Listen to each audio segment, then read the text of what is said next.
علیہ وسلم گفتگو کیسے فرماتے تھے، اور یہ انسانی مزاج کے اندر ایک ایسی خوبصورت سی چیز ہے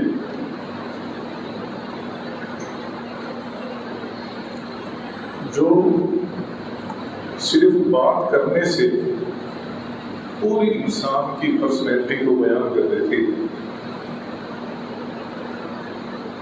ہمارے اردو کا مشہور محاورہ ہے، پہلے توڑو پھر بولو۔ رسول اکرم صلی اللہ علیہ وسلم کی ذات مبارک اس معاملے میں بڑی حساس تھی، بہت حساس تھی۔ ماشاء فرماتی ہیں رضی اللہ تعالیٰ عنہ کہ آپ علیہ السلام ایسے بولتے تھے کہ جیسے الفاظ آپ کے سامنے کھڑے ہیں اور آپ چپ چپ کر بولتے تھے، ہر ایک لفظ علیحدہ علیحدہ آپ اس کو استعمال کرتے تھے۔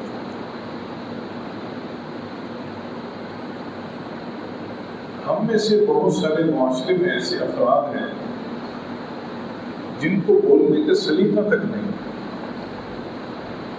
ان کو پتہ نہیں ہے کہ ہم اپنی زبان سے گفتگو کرتے ہیں تو کس انداز سے کرتے ہیں۔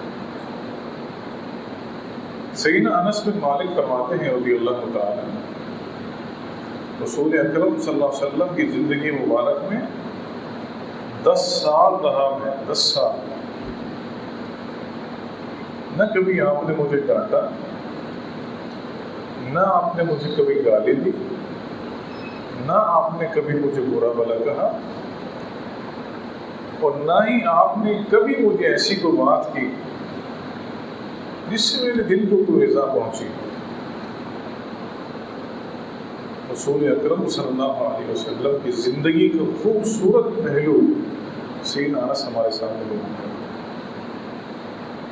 آپ علیہ السلام کی مزاج مبارک کے اندر غصہ دور دور تک نہیں تھا۔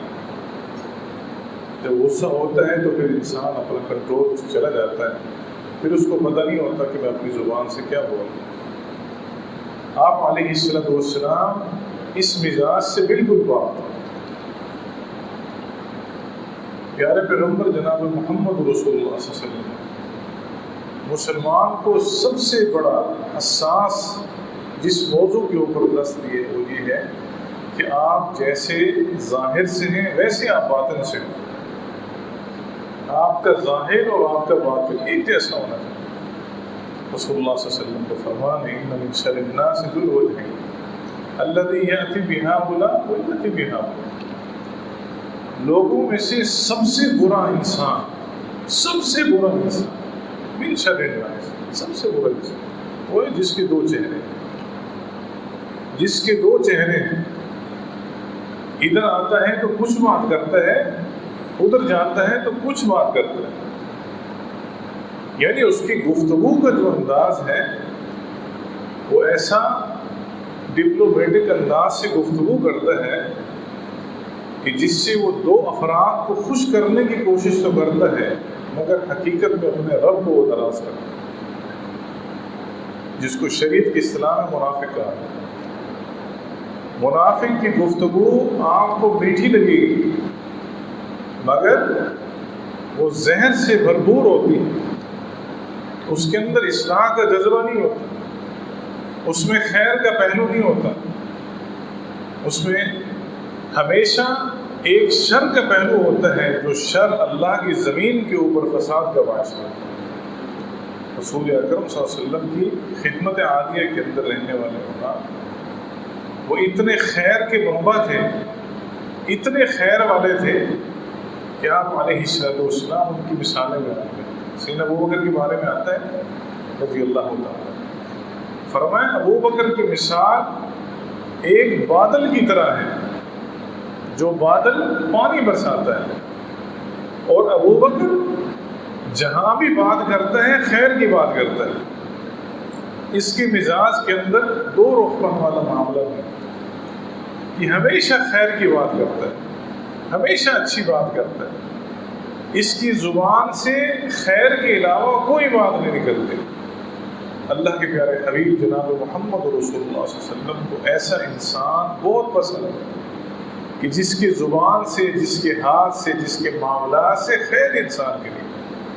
اور یاد رکھو، لوگ اس شخص سے زیادہ قریب ہوتے ہیں جس کی گفتگو کے اندر مٹھاس ہوتی ہے، جس کی گفتگو کے اندر اعتدال ہوتا ہے، جس کی گفتگو کے اندر ایک خاص قسم کی بہترین سی چاشنی پائی جاتی ہے، لوگ اس کے ساتھ قریب ہوتے ہیں۔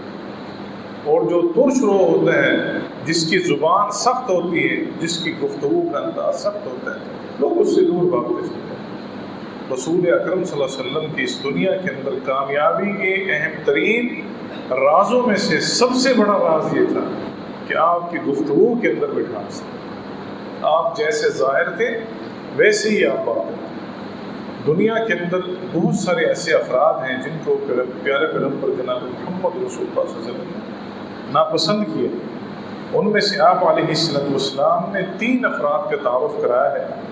جامع ترمذی کی روایت ہے، ان من ابغضکم الی وابعدکم یوم القیامہ، کہ قیامت کے دن اللہ کے ہاں مجھ سے سب سے زیادہ دور وہ ہوں، مجھ سے سب سے زیادہ مجھے ناپسند جو لوگ ہیں وہ 3 قسم کے، السرسابون والمتشدقون والمتفحشون۔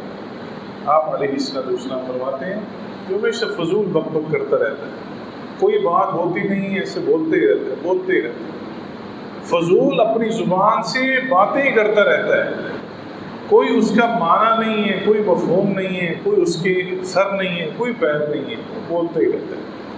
آپ علیہ السلام دوسرے شخص کے بارے میں فرمایا جو منہ پھاڑ پھاڑ کر بولتا ہے، اپنے گلے سے بلند آواز کر کر کے بولتا ہے، اور اس کے بولنے کے اندر جو وہ یہ سمجھتے ہیں کہ میں دوسرے کے اوپر اپنی دھاگ بٹھا لوں گا، حالانکہ اس کے اندر وہ کوئی ایسی بات نہیں ہوتی۔ آپ علیہ السلام فرماتے ہیں یہ مجھے سخت قسم کا انسان ناپسند ہے۔ والمتفحشون، فرمایا تیسرا انسان ہوا جو تکبر زدہ ماحول کے اندر رہتا ہے اور اپنے آپ کو متکبر خیال کرتا، لوگوں سے تکبر برے لہجے کے اندر گفتگو۔ جب انسان کے ذہن کے اندر کبر کا خیال آتا ہے تو ڈیفینیٹلی اس کے ذہن کے اندر یہ خیال آتا ہے کہ یہ دوسرا میرے سامنے کھڑا ہو جو انسان ہے وہ اچھا نہیں ہے، اس کو وہ اچھا خیال نہیں کرتا۔ رسول اکرم صلی اللہ علیہ وسلم کی زندگی مبارک اس دنیا کے اندر سب سے بڑے عاجز انسان سے تھے۔ کوئی لوگ آپ سے زیادتی بھی کرتے تھے تو آپ ان کو جواب نہیں دیتے تھے۔ آپ علیہ السلام نے ان تینوں اشخاص سے سخت ناگواری کے ساتھ، منہ پھاڑ پھاڑ کر گفتگو کرنے والا، فضول بک بک کرنے والا، اور تکبر بھرے لہجے سے دوسرے انسانوں کے ساتھ گفتگو کرنے والا، رسول اللہ صلی اللہ علیہ وسلم اس کو پسند ہے۔ آپ علیہ السلام نے ہمیشہ نرم انداز اور نرم لہجے کے ساتھ امت مسلموں کا مخاطب ہے۔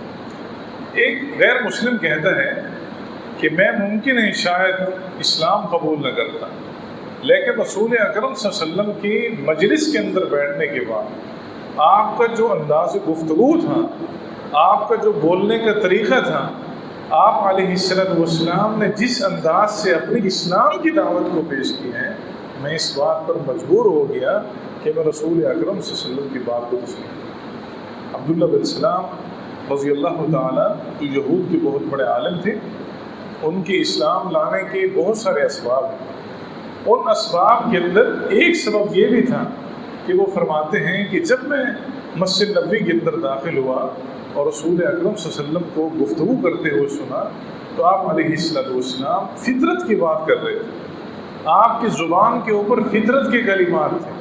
وہ کیا تھا؟ افشوا السلام واطعموا الطعام وصلوا باللیل۔ آپ علیہ السلام فرماتے لوگوں سلام کو عام کرو، لوگوں سلام کو عام کرو، لوگوں ایک دوسرے کو کھانا کھلایا کرو، لوگوں رات کو قیام کیا کرو۔ عبداللہ بن سلام فرماتے ہیں رضی اللہ تعالیٰ، جس شخص کی زبان کے اوپر فطرت کے کلمات ہیں وہ شخص کبھی جھوٹ نہیں بول سکتا۔ امام تیمیہ رحمہ اللہ فرماتے ہیں انسان اگر اپنا جائزہ لینا چاہے کہ میں کس مقام پر اور کس انداز سے کس جگہ پر کھڑا ہوں، تو اپنی زندگی بھر کی معمولات کی طرف دیکھے، اگر اس کی زبان سے خیر نکلتا ہے، اس کی گفتگو کے اندر اعتدال ہے، اس کے منہج کے اندر اعتدال ہے، اس کی گفتگو کے اندر اللہ اور اس کے رسول کی باتیں ہیں، تو وہ جان لو آپ ایک خیر کے معاملے کے اوپر ہیں۔ اگر یہ خیر کا معاملہ نہیں ہے تو آپ جان لو کہ آپ ایک اچھے راستے کے اوپر قائم نہیں ہیں۔ اور انسان زبان سے اچھی بات تب نکالتا ہے جب اس کے اوپر اللہ کی میت لگتی ہے۔ رسول اکرم صلی اللہ علیہ وسلم کے ایک اور فرمان مبارک ہے، ابو بکر رضی اللہ عنہ فرماتے ہیں شر الناس، آپ علیہ السلام نے فرمایا لوگوں میں سے سب سے برا وہ ہے کہ جس کو اللہ رب العالمین من طال عمرہ وساء عملہ، جس کی عمر لمبی ہو مگر اس کے اعمال جو ہیں وہ برے ہوں۔ کیا معنی؟ ہر آئے روز انسان کی زندگی تو بڑھتی چلی جا رہی ہے مگر اس کے اعمال، اس کے حسنات کے اندر اضافہ نہیں۔ حسنات کے اندر اضافے کا سب سے پہلا سبب شیخ ابن قیم رحمہ اللہ فرماتے ہیں انسان کی زبان۔ اگر انسان کی زبان اچھی ہے تو اس کے معاملات اچھے ہیں، ورنہ مخلوق خدا اس کے بارے میں اچھی رائے نہیں دیتی۔ جب انسان کے اعمال برے ہوتے چلے جائیں اور انسان کی زندگی بڑھتی چلی جائے، انسان خیر کے معاملات کو چھوڑ دیتے ہیں اور شر کے راستوں کا انتخاب کرتے ہیں۔ محترم بھائیو، اللہ رب العالمین نے امام الانبیاء جناب محمد رسول اللہ صلی اللہ علیہ وسلم کو اس دنیا کے اندر مجموعہ الخیر بنا کر بھیجا ہے۔ اس خیر کے مجموعوں میں سے سب سے بڑی اہم بات جو تھی وہ پیارے پیغمبر جناب محمد رسول اللہ صلی اللہ علیہ وسلم کا انداز گفتگو تھا، آپ کا بولنے کا طریقہ تھا، آپ کا دوسرے کو مخاطب کرنے کا طریقہ تھا۔ ہم رمضان مقدس کے اس مہینے میں اپنے آپ کا جائزہ لیں، ہم کیا منہ پھاڑ کر تو گفتگو نہیں کرتے، ہم گلے پھاڑ پھاڑ تو گفتگو نہیں کرتے، فضول یاوہ گوئی تو اپنی زبان سے ہر وقت نہیں بکتے رہتے۔ کیا ہمارے اندر تکبر کی وہ علامتیں تو موجود نہیں ہیں جس کو رسول اکرم صلی اللہ علیہ وسلم نے ناپسند فرمایا؟ اگر یہ چیزیں موجود نہیں ہیں تو انسان ایک اچھے اور خیر کے راستے کے اوپر قائم ہے۔ اگر یہ چیزیں موجود ہیں تو رمضان کے اندر جیسے دیگر ہماری تربیت کے مراحل ہیں وہاں ہم اپنی گفتگو کے اندر بھی سنجیدگی لے کر آئیں۔ یاد رکھیے آپ کی شخصیت، آپ کی گفتگو بتاتی ہے کہ یہ انسان کس پرسنالٹی کا حامل ہے، کس شخصیت کا حامل ہے، اس کے اندر کتنا علم ہے، اس کے اندر کتنا حلم ہے، اس کے اندر کتنی تواضع ہے، اللہ کی شریعت سے کتنا ڈرنے والا ہے۔ آپ کی زبان آپ کو بتاتی ہے۔ رسول اللہ صلی اللہ علیہ وسلم کا فرمان ہے مجھے 2 چیزوں کی گارنٹی آپ دے دو، میں آپ کو جنت کی گارنٹی دیتا ہوں۔ صحابی فرماتے ہیں رسول اللہ صلی اللہ علیہ وسلم نے ایک زبان کو پکڑا اور ایک شرمگاہ کی طرف اشارہ کیا۔ مفسرین محدثین فرماتے ہیں زبان انسان کا سب سے بڑا آلہ ہے جو انسان کے لیے خیر کے دروازے بھی کھولتا ہے اور شر کے دروازے بھی کھولتا ہے، اور یہی زبان ہے جو انسان کو گناہوں کی تصدیق بھی کرواتی ہے اور نیکی کے راستے کے اوپر بھی لگاتی ہے۔ اللہ رب العالمین سے دعا ہے اللہ صحیح معنوں میں ہمیں امام الانبیاء جناب محمد رسول اللہ صلی اللہ علیہ وسلم کی سیرت کی اس عظیم پہلو کو اپنی زندگی کے اندر اپنانے کی توفیق عطا فرمائے۔ وآخر دعوانا الحمدللہ رب العالمین۔